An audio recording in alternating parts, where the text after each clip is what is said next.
Hello students, welcome back to our channel EduEthics. So if you are new to this channel, hi, my name is Shija Mathur and I will be very grateful if you take a moment and subscribe to our channel below. So our today's topic is for class 6, Civics chapter 3, what is government? Government क्या होती है? So first of all, there's a good news for you that from nowadays we are starting series of German and other subjects. So after a long time we are also starting German series. Okay, now हम series start करेंगे German और कुछ और subjects की, क्योंकि हम पहले भी हमने शुरू करी थी सीरीज़ और अब सीरीज़ ख़त्म हो गई थी, तो अब फिर से शुरू होंगी सीरीज़। और सीरीज़ के साथ हम चालू करेंगे हमारा रिवीजन, जो भी अब तक हमने पढ़ाई करी है। कुछ चैप्टर्स अभी बाकी हैं, उनको ख़त्म करके ही हम शुरू करेंगे हमारी सीरीज़। ठीक है, तो जर्मन सीरीज़ भी आने वाली हैं कुछ टाइम में, उसके बाद Hindi, English, maths, US and everything, right. Now what is government? तो गवर्नमेंट हमने अपने इंट्रोडक्शन पार्ट जो था इसी चैप्टर का, उसमें हमने पढ़ा था गवर्नमेंट का एक आइडिया, इस चैप्टर का एक आइडिया हमने ले लिया था, तो उस वीडियो को भी आप ज़रूर देख लीजिएगा। तो गवर्नमेंट मतलब हमने इधर देखा था सरकार, ठीक है, सरकार में जैसे मोदी जी, केजरीवाल, ये लोग they are the part of the government, वो सरकार में शामिल हैं, वो रिप्रेजेंटेटिव्स हैं जो कि लोगों के द्वारा चुने गए हैं। तो एक ये ब्लू वर्ड्स जो हैं इसको हम एक बार देख लेते हैं। So you must have heard the word government.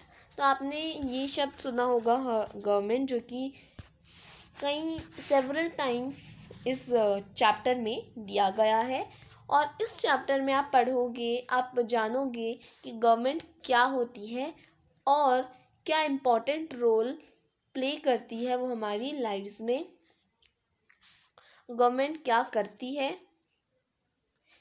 कैसे करती है, कैसे डिसाइड करती है कि क्या करना है, और हम डिफरेंस देखेंगे between different types of government like monarchies and democracies. तो आपको इन सारे सवालों का जवाब जो कि इस बॉक्स में दे रखा है वो आपको इस चैप्टर को पढ़ने से मिल जाएगा। चलिए स्टार्ट करते हैं कि गवर्नमेंट क्या होती है। हर कंट्री को गवर्नमेंट की ज़रूरत होती है to make decisions and get things done. ये डिसीजंस कैसे हो सकते हैं, जैसे कि रोड्स और स्कूल्स को बिल्ड कहाँ करना है, और जो अनियन है अगर उसका जो प्राइस है बहुत एक्सपेंसिव हो गया है तो उसको कैसे रिड्यूस करना है, और कैसे how to increase the supply of electricity, कैसे जो सप्लाई है इलेक्ट्रिसिटी का वो इंक्रीज करना है। तो ये सारी जो चीज़ें हैं ये डिसीजंस जो हैं कौन लेता है, ये गवर्नमेंट लेती है, ठीक है, देश की सरकार लेती है। The government also takes action on many social issues. और गवर्नमेंट जो होती है वो हम एक्शंस लेती है, कई जो सोशल इश्यूज होते हैं उनको कौन सुलझाता है, गवर्नमेंट सुलझाती है।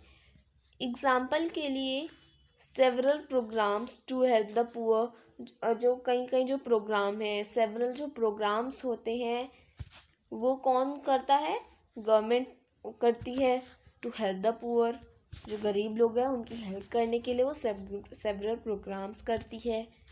It does other important things such as running postal and railway services.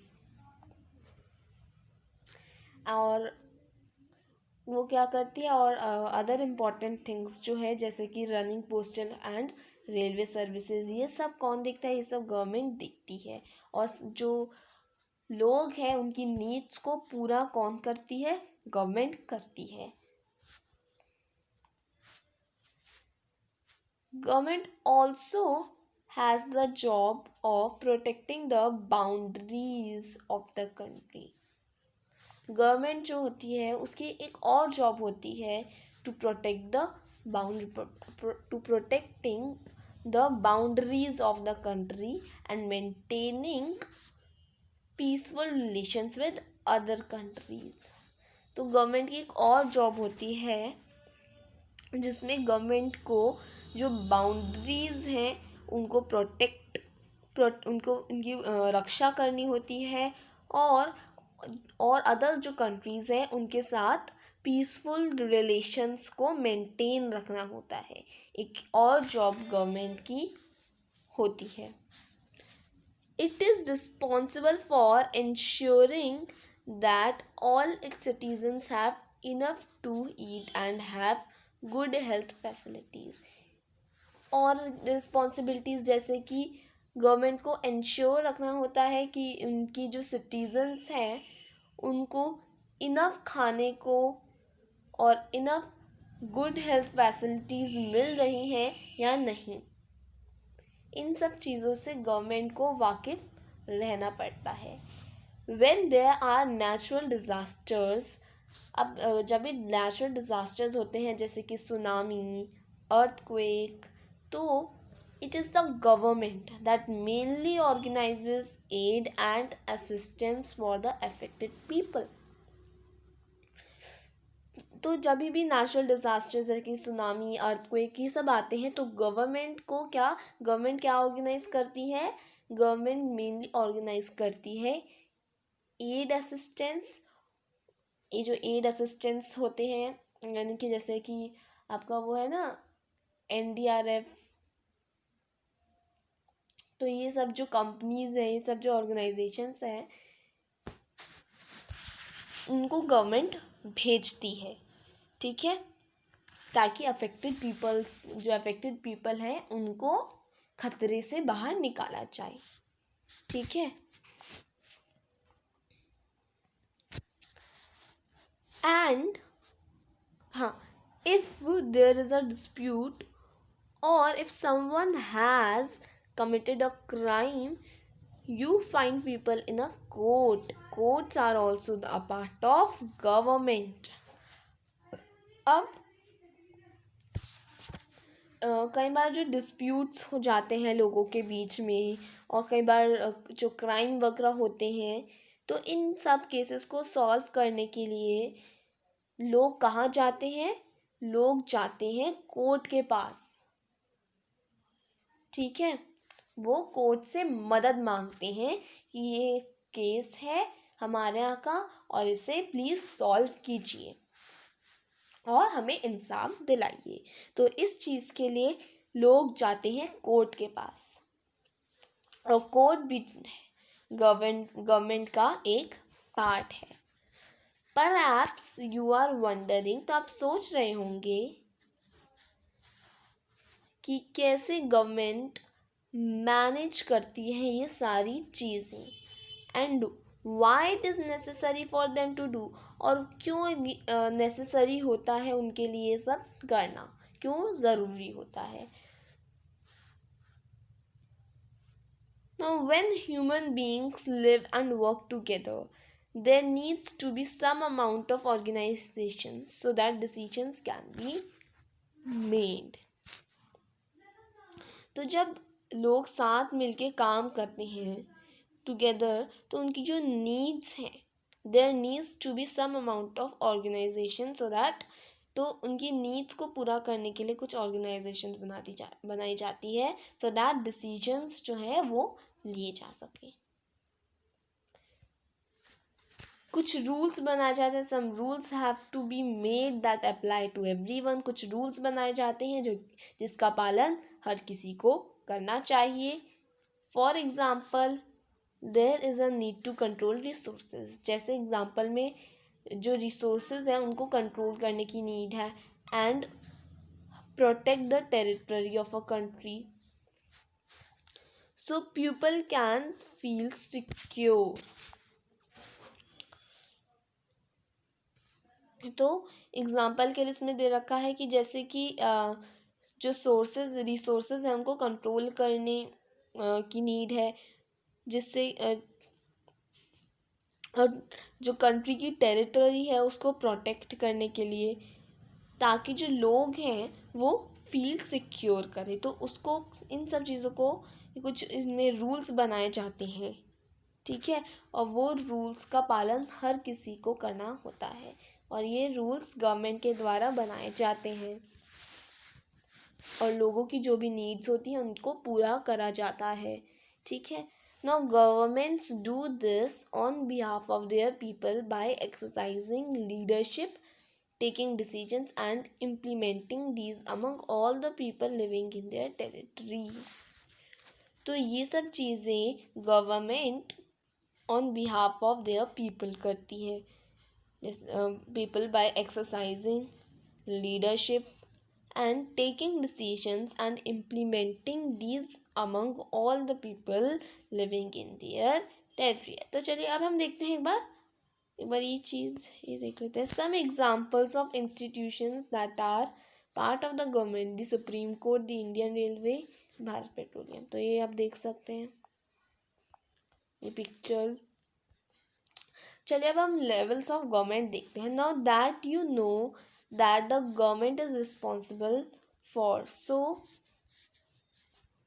many different things, can you think of how it manages to all these?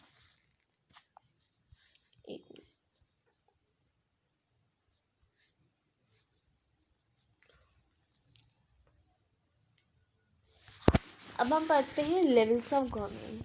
तो 3 लेवल्स होती है गवर्नमेंट की। एक होती है नेशनल लेवल, जिसको हम सेंट्रल लेवल भी बोलते हैं, जो इसकी नेशन के लिए होता है, और इसमें शामिल होते हैं जैसे PM, prime minister of India, of our country, national, nation, right. और फिर होता है स्टेट लेवल, स्टेट गवर्नमेंट, और फिर होता है local level, local government.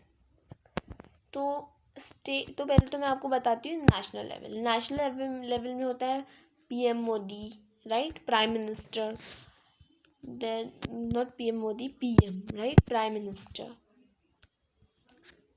Okay.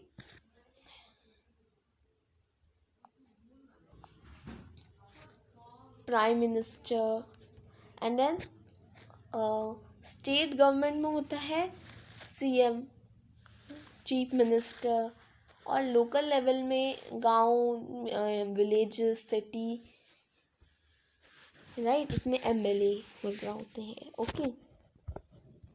तो ये 3 लेवल्स होते हैं गवर्नमेंट के। Now the government works at different levels. They at the local level, at the level of the state and the national level. The local level means in our village, town or locality. The state level would mean that which covers an entire state यानी कि राज्य, जैसे कि Haryana, Assam, Rajasthan, Haryana or Assam, and the national level relates to the entire country, whole nation. Okay, see the maps. Later in this book, you will read about how local level government functions, and when you go into the next few classes, you will learn about how government functions or at the state and central level. तो ये map है India का। इधर आप अपनी country देख state देख सकते हैं। स्टेट में जो आपकी सिटी है, जैसे कि हम राजस्थान में रहते हैं तो हम अलवर सिटी है, ये हम यहाँ पे रहते हैं।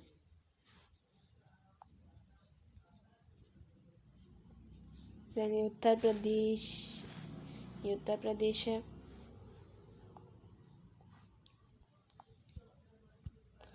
फाइन,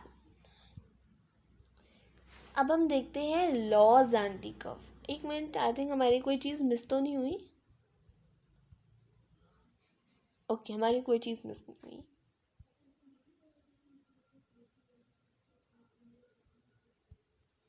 अब देखते हैं laws and the government. The government makes laws and everyone who lives in the country has to follow these. This is the only way governments can function. Just like the government has the power to make decisions, similarly, it has the power to enforce these decisions. For example, there is a law that says that all persons driving a motor vehicle must have a license. Any person caught driving a vehicle without a license can either be jailed or fined a large sum of money. Without these laws, the government's power to make decisions is not of much use.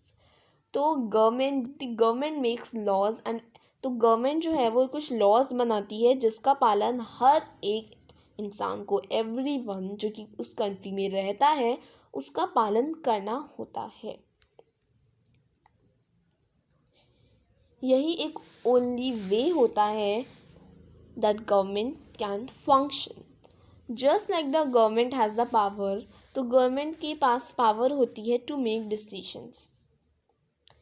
Similarly उसके पास एक और power होती है to enforce its decisions. Example है, एक law है जिसमें एक मिनट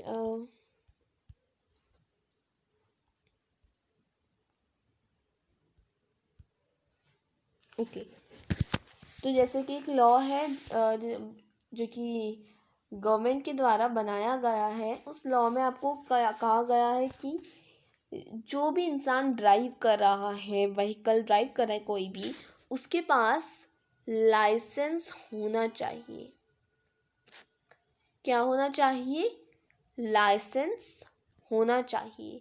और अगर उसके पास लाइसेंस नहीं है तो उसको यहाँ तो फाइन भरना पड़ेगा बहुत सारा, या फिर उसको जेल होएगी, या फिर कुछ ना कुछ पनिशमेंट उसको दे दी जाएगी. ठीक है. It is the people who give the government this power. और ये पावर गवर्नमेंट को पीपल, लोगों ने ही दी है. They do this through elections. और ये जो पावर है, इस पावर को लोगों ने दिया है गवर्नमेंट को. और कैसे दिया है? Through elections. जिसमें क्या करते हैं, जिसमें लोग जो हैं वो अपने खुद के रिप्रेजेंटेटिव्स चुनते हैं, पर्टिकुलर पर्सन्स चुनते हैं. ठीक है. और लोग वोट देते हैं उस पर्सन को जो कि उन्हें काबिल लगता है कि वो इस देश को चला पाएगा और वो हमारी नीड्स को पूरा कर पाएगा. तो बहुत सारे लोग इलेक्शंस लड़ते हैं, उनमें से कोई एक जीत पाता है. और यही जो लोग होते हैं वो गवर्नमेंट को फॉर्म करते हैं इन अ डेमोक्रेसी. तो ये जो है, ये पूरा कहानी जो है ये डेमोक्रेसी है. इट्स अ डेमोक्रेसी, लोकतंत्र. ठीक है. हमारा लोकतांत्रिक देश है. इंडिया में लोकतंत्र है, डेमोक्रेसी है. ठीक है. तो दो टाइप्स की गवर्नमेंट होती है. एक होती है डेमोक्रेसी, एक होती है मोनार्की. उसके बारे में अभी हम देखेंगे. Let's see. Now, in a democracy, the government has to explain its actions and defend its decisions to the people. तो डेमोक्रेसी में पावर किसके पास होती है? लोगों के पास होती है, पीपल के पास होती है. ठीक है. उसमें लोग अपने जो भी उनकी नीड्स हैं उनको पूरा करवाते हैं. ठीक है. और जो डिसीजंस होते हैं वो लोगों के द्वारा लिए जाते हैं. नाउ अनदर फॉर्म ऑफ, तो डेमोक्रेसी आपको समझ में आ गई होगी. इसमें प्राइम मिनिस्टर्स होते हैं और इसमें पावर होती है किसके पास? लोगों के पास पावर होती है अपने रिप्रेजेंटेटिव को चुनने के लिए, अपनी नीड्स को पूरा करने के लिए. और पीपल डिसीजन, लोग डिसीजंस लेते हैं अपने खुद के. और अनदर फॉर्म ऑफ गवर्नमेंट होती है monarchy. And you know democracy is much better than monarchy. Monarchy में क्या होता है? मोनार्की में राजा रानियों का राज होता है जिसमें वो अपनी चलाते हैं. चाहे वो गलत हो चाहे वो सही हो, वो अपनी चलाते हैं और वो लोगों के लिए अच्छी नहीं होती, क्योंकि इसमें क्या होता है, राजा का बेटा ही राजा बनता है ना, चाहे वो काबिल हो या ना हो, लेकिन वो राजा बनेगा। तो ये मोनार्की में होता है, और मोनार्की जो होती है वो काफ़ी अच्छी नहीं होती है मोनार्की, क्योंकि उसमें लोगों का कई बार फ़ायदा होता है तो कई बार फ़ायदा नहीं होता है। क्या होता है मोनार्की में, जैसे कि किसी से गलती हो गई, किसी भी इंसान से तो फिर राजा क्या करेगा, राजा कोई भी वो नहीं करेगा, सीधा उसका गला काट देगा। ऐसा होता है मोनार्की में, चाहे सबूत हो या ना हो। तो ये मोनार्की की एक गलत बात है। In addition to any action that government can take, there are also steps that people can take. If they feel that a particular law is not being followed, if a person feels, for example, तो एक example इसमें दे रखा है that they were not hired for a job because, तो अगर तो in addition to any actions that governments can take, there are also steps that people can take if they feel that a particular law is not being followed. तो अगर किसी person को जो है उसको ऐसा फील होता है, जैसे कि एग्जांपल में कि लोगों को जैसे जॉब चाहिए, लेकिन उनको किस उससे चुना जा रहा है, उनकी रिलीजन को देख के, उनके कास्ट को देख के ऐसे उनको लिया जा रहा है. If he or she may approach the court and claim that the law is not being followed, the court can then give orders about what should be done. अब देखते हैं टाइप्स ऑफ गवर्नमेंट. तो अब बात करेंगे अच्छी तरीके से डेमोक्रेसी और मोनार्की की. डेमोक्रेसी यानी कि लोकतंत्र, जो कि इंडिया में है. Now who gives the government this power to make decisions and enforce laws? The answer to this question depends on the type of government there is in a country. जैसे कि कुछ अभी भी कंट्रीज हैं, present in now also कुछ countries हैं जहाँ पे अभी भी मोनार्कियल रूल है, जैसे कि साउथ अरेबिया कुछ कंट्रीज़ हैं, और कुछ कंट्रीज़ ऐसे भी हैं जो कि आगे बढ़ा और उस कुछ कंट्रीज़ में डेमोक्रेसी आई है.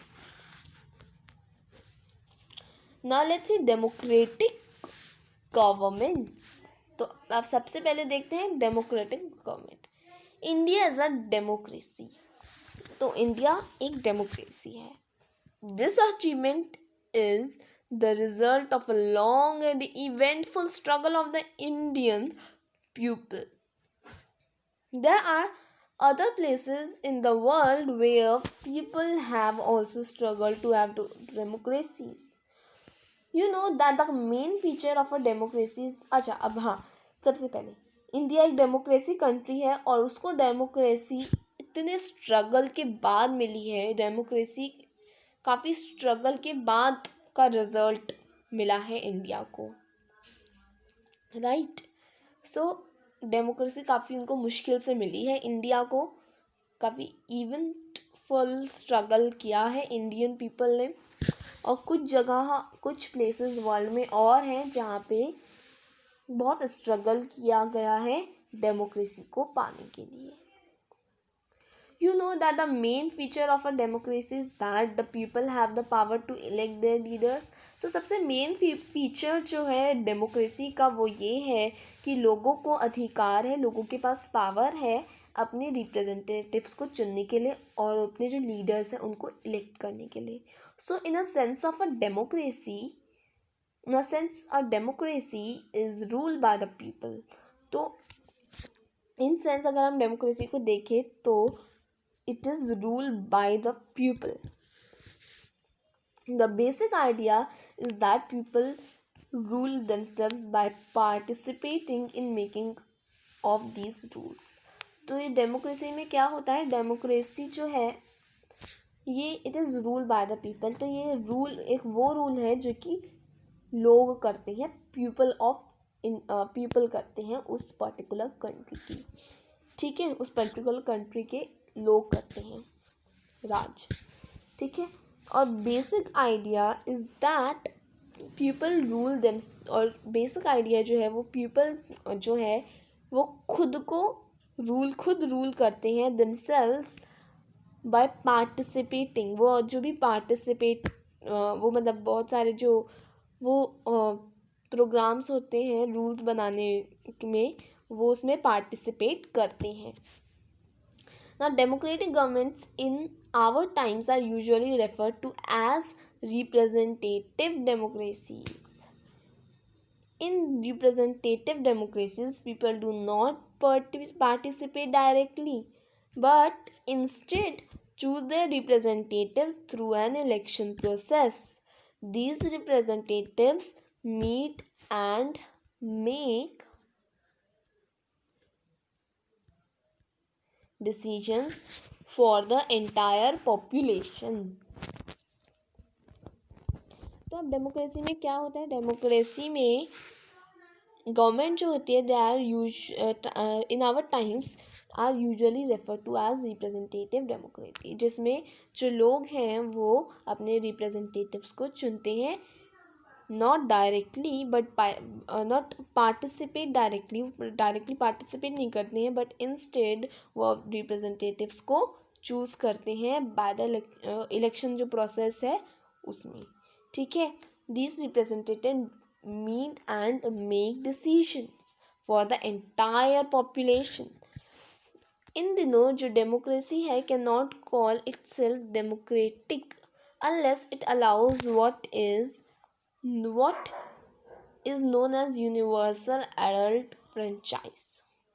अब यूनिवर्सल एडल्ट फ्रेंचाइज जो कि बहुत ही इम्पोर्टेंट पार्ट है आपके इस चैप्टर का, इस यूनिवर्सल एडल्ट फ्रेंचाइज होता है मतलब यूनिवर्सल एडल्ट फ्रेंचाइज वो चीज़ होती है जिसमें क्या होता है 18 साल के या 18 साल से ज़्यादा के जो लोग होते हैं उनको वोट करने का, अपने खुद के रिप्रेजेंटेटिव्स चुनने का अधिकार होता है। उससे हम बोलते हैं universal adult franchise.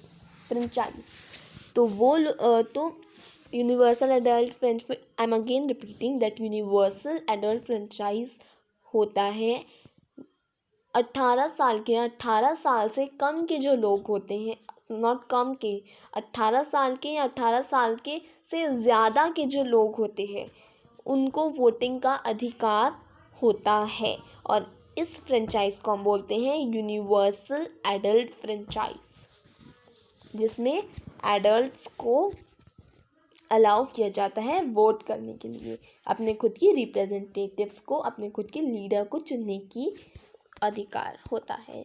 This means that all adults in the country are allowed to vote, but it was not always like this. Can you believe that there was a time when governments did not allow women and the poor to participate in elections? तो लेकिन ये जो चीज़ आई है, जो rule है, ये अभी ही शुरू हुआ है, इसको ज़्यादा टाइम नहीं हुआ है, क्योंकि हमारी कंट्री में पहले क्या था, पहले ऐसा होता था कि जो वुमेन थी और जो पुअर लोग थे उनको वोट करने का अधिकार नहीं होता था। कुछ गिने चुने लोग ही होते थे जिन्हें वोट करने का अधिकार होता था। मेन जो होते थे उनको अधिकार होता था, लेकिन पुअर लोगों को अधिकार नहीं होता था, ना विमेन को होता था अधिकार वोट देने का। लेकिन अब ऐसा नहीं है, अब हमारी गवर्नमेंट में काफ़ी मतलब अब हमारी कंट्री में काफ़ी चेंज आया है, और विमेन्स को, हर किसी इंसान को, चाहे वो कोई भी हो, उसे वोट करने का अधिकार मिला है।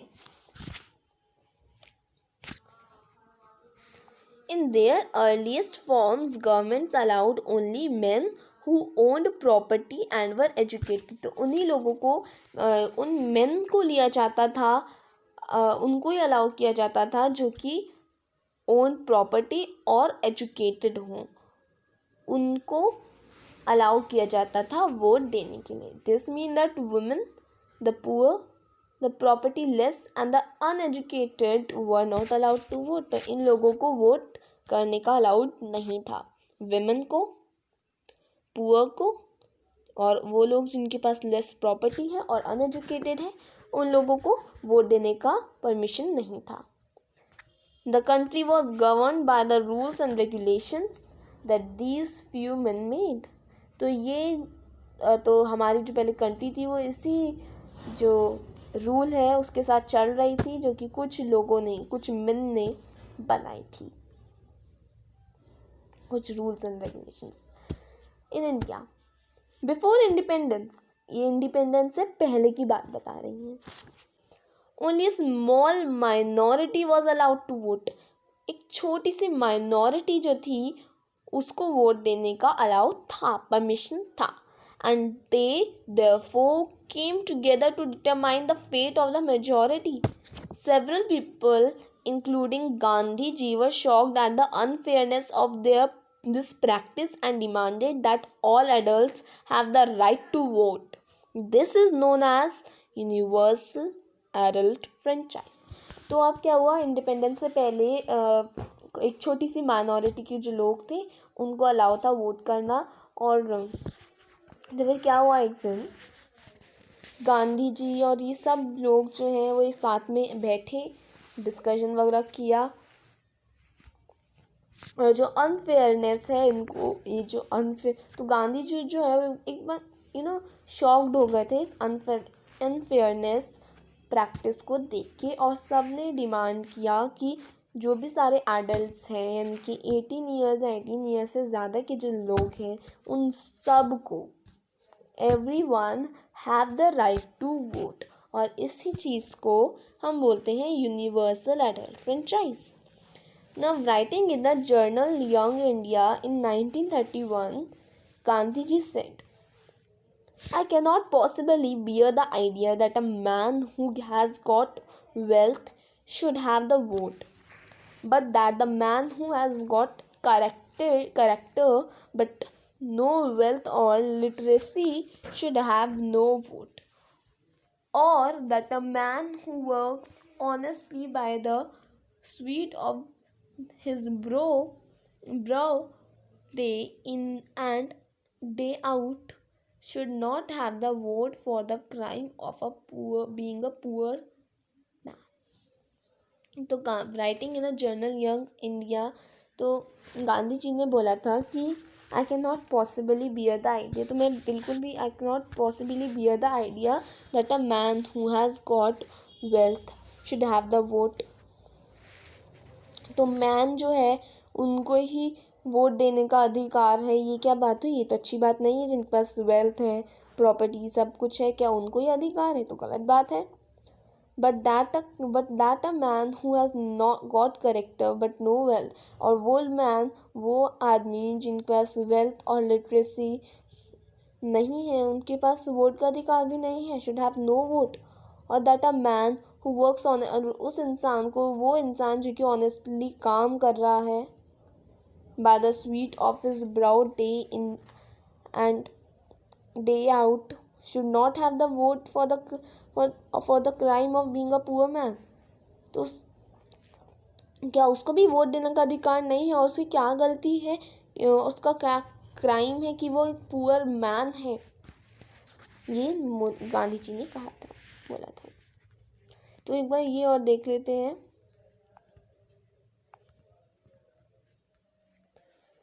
Now, where in the world have governments willingly shared power all over Europe and USA, women and the poor have had to fight for the participation in government. Women's struggle to vote got strengthened during the First World War. This movement is called a women's suffrage movement, as the term suffrage usually means right to vote. तो अब क्या हुआ, women जो थी उन्होंने भी खूब जो हाँ, now where in the world have government willingly shared power? Now all over Europe and US, तो यूरोप और यूएस से जो है women and the poor have had to fight, तो वुमेन और जो पुअर लोग थे उन्होंने फाइट करी फॉर पार्टिसिपेशन इन गवर्नमेंट। और वुमेन्स का जो स्ट्रगल था to vote got strengthened during the first world war. और इस मूवमेंट को हम कहते हैं वुमेन्स सफरेज मूवमेंट, जिसमें जो वुमेन है उन्होंने काफ़ी ज़्यादा स्ट्रगल किया था, काफ़ी सफ़र किया था for right to vote. During the war many men were away fighting and because of this women were called upon to do work that was earlier considered men's work। लेकिन जो women हैं उन्होंने भी वो काम करके दिखाए जो कि बोले जाते थे कि ये आदमियों के काम हैं और ये वुमेन नहीं कर सकती हैं। Many women began organising and managing different kinds of work. और जो विमेन हैं उन्होंने काफ़ी काम करके दिखाए जो कि मेन भी नहीं कर सकते, यहाँ पे मेन कर सकते हैं, ठीक है। और उन्होंने काफ़ी और मैनेज करा विमेन ने, और काफ़ी काम संभाले, डिफरेंट काइंड्स ऑफ वर्क उन्होंने वुमेन ने संभाले। व्हेन पीपल सॉ दिस, और जब लोगों ने देखा कि सच में विमेन हर चीज़ के काबिल है, तो उनको भी राइट टू वोट मिला और उनको भी इस स्टीरियोटाइप इमेज जो थी कि विमेन वोट नहीं दे सकती या फिर जो काम विमेन कर सकते हैं वो विमेन नहीं कर सकती, इस स्टीरियोटाइप इमेज को भी दूर भगाया। विमेन एंड सो जो कि लोगों के द्वारा बनाई गई थी स्टीरियोटाइप इमेज कि विमेन कुछ नहीं कर सकती, हर चीज़ मेन कर सकते हैं, इस unfair stereotype about women and what they were capable of doing, so women began to seen as being equally capable of making decisions. The suffragettes demanded the right to vote for all women, and to get their demands heard they chained themselves to railing in public places. Many suffragettes were imprisoned and went on hunger strikes, तो काफ़ी strikes हुई and they had to be fed by force. American women got the right to vote in, तो American women जो थी उनको right to vote मिली 1920 में, और while जो यूके की वुमेन है उनको राइट टू वोट मिला 1928 में। तो ये हमने पढ़ लिया ये वाला पार्ट भी। तो कुछ एक्सरसाइजेस हैं जो कि हमको इस चैप्टर में करनी है, वो हम नेक्स्ट वीडियो में देखेंगे, ठीक है। और फिर ये कुछ एक्सरसाइजेस हैं, then question answers, all this things हम नेक्स्ट वीडियो में देखेंगे। तो इस वीडियो में हमारा जो चैप्टर है वो ख़त्म हो गया है। तो कैसा लगा वीडियो ज़रूर बताइएगा कमेंट बॉक्स में, और वीडियो अच्छा लगा तो लाइक शेयर एंड सब्सक्राइब भी ज़रूर कर दीजिएगा। तो ये हमने शुरू किया हमारा गवर्नमेंट वाला पार्ट जो कि आपका यूनिट 2 है। Thank you for watching this video, thank you so much.